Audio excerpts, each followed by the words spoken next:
दोस्तों नमस्कार। हमें अपने भोजन में विटामिन और खनिज लवण युक्त भोजन लेना चाहिए। अगर हमारे भोजन में ये सारी चीज़ें मौजूद नहीं रहेंगी तो हम कई बीमारियों का शिकार हो जाते हैं।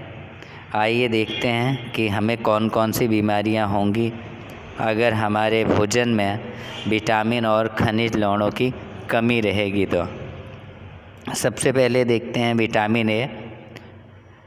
इसमें आपको जो रोग होते हैं वो क्षीणता, दृष्टिहीनता।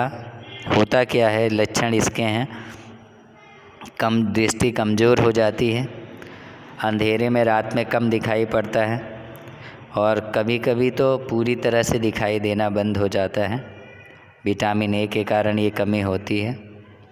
और विटामिन B1 के कारण बेरी रोग होता है। इसके लक्षण हैं दुर्बल पेशियां और काम करेंगे तो आपको ऊर्जा की कमी महसूस होती है। तीसरा विटामिन सी स्कर्वी। इससे मसूड़ों से खून निकलता है और घाव भरने में अधिक समय लग जाता है। उसके बाद में विटामिन डी, रिकेट्स रोग होता है इसकी कमी से। अस्थियां मुलायम होकर मुड़ जाती हैं। और उसके बाद में कैल्शियम कमी से अस्थियां और दांतों का क्षय होता है। इनके लक्षण हैं कमजोरी, अस्थियां और दंत क्षय। आयोडीन की कमी से घेंघा ग्वाइटर रोग होता है। इसके लक्षण हैं गर्दन की ग्रंथि फूल जाती है, बच्चों में मानसिक विकलांगता आती है। और लौह तत्व की कमी से अरक्तता, खून की कमी हो जाती है जिससे हमें कमजोरी महसूस होती है। एक बार फिर से देखते हैं। विटामिन ए की कमी से क्षीणता, दृष्टिहीनता होगी। इसके लक्षण कमज़ोर दृष्टि, अंधेरी रात में कम दिखाई देना, कभी कभी पूरी तरह से दिखाई देना बंद हो जाता है। उसके बाद में विटामिन B1 वेरी दुर्बल पेशियां और काम करने में ऊर्जा की कमी महसूस होती है।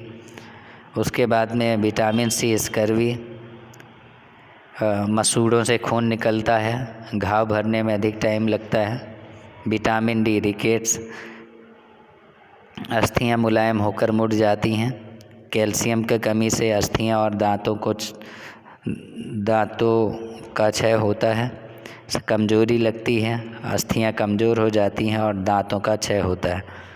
आयोडीन की कमी से घेंघा ग्वाइटर रोग होता है। इसके लक्षण हैं गर्दन की ग्रंथि फूल जाती है और बच्चों में मानसिक विकलांगता आती है। और लौह तत्व की कमी से अरक्तता यानी खून की कमी हो जाती है जिससे शरीर में कमजोरी लगती है।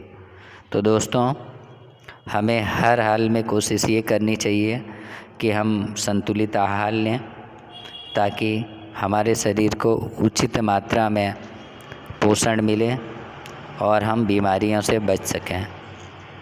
तो ज़रूर आप अपना ध्यान रखिए और भोजन में संतुलित आहार लेना ना भूलें।